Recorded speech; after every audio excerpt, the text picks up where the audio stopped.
Hello everyone and welcome back to another video on my Vlogmas series. If you've been following along, thank you. If you haven't, be sure to subscribe and turn on the notifications so that way you could see all of my Vlogmas videos. So for today's short little video, I'm going to be giving you a few tips for finals because I know for most of you that is coming up within the next week or few weeks. So I'm going to be telling you how I get through this season. But you know, we get through it and every single year I am able to get through it. So I'm going to share with you some tips on how I have been getting through this final season because my finals start in a short week. So I'll be telling you how I kind of have managed that in high school and how I'm going to be carrying that over to college. So hopefully this can apply to all of you.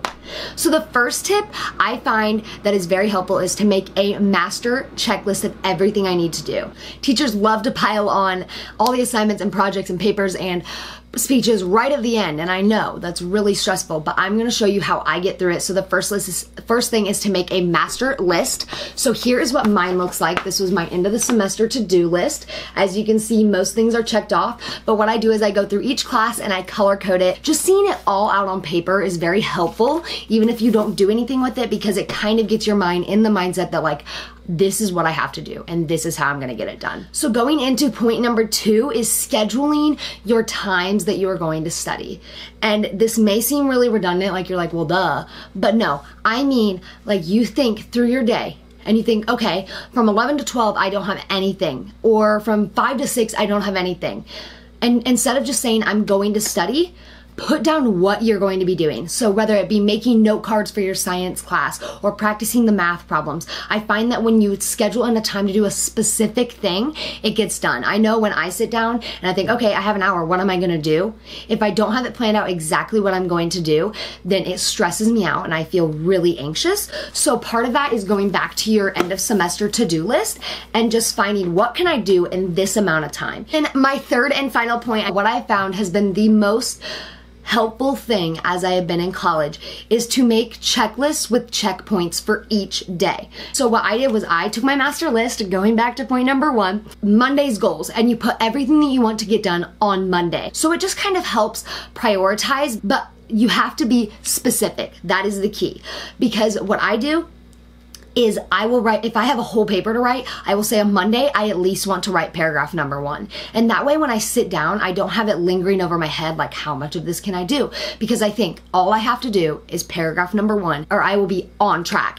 And then most likely you're gonna sit down and get in a groove and want to do more. And so then when you do paragraph number 2, you're like, oh, that's checking off something for the next week. And that way it's easier to get ahead, and when you get ahead, you feel good about yourself. So I'm gonna show you my example.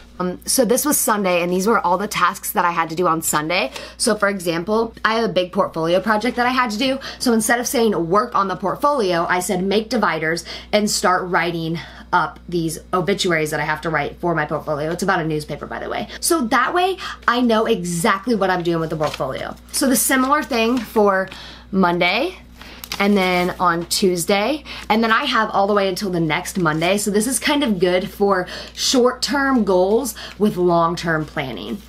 So for Monday, I just wanted to pick out my speech topic and my 3 main points. So I'm not saying just work on the speech. I said speech topic and 3 main points. And then for Tuesday, I said, I want to label the sections in my portfolio. And then I want to write the introduction of my speech. So on Tuesday, I ended up writing my whole speech just because I was on a roll and I had time.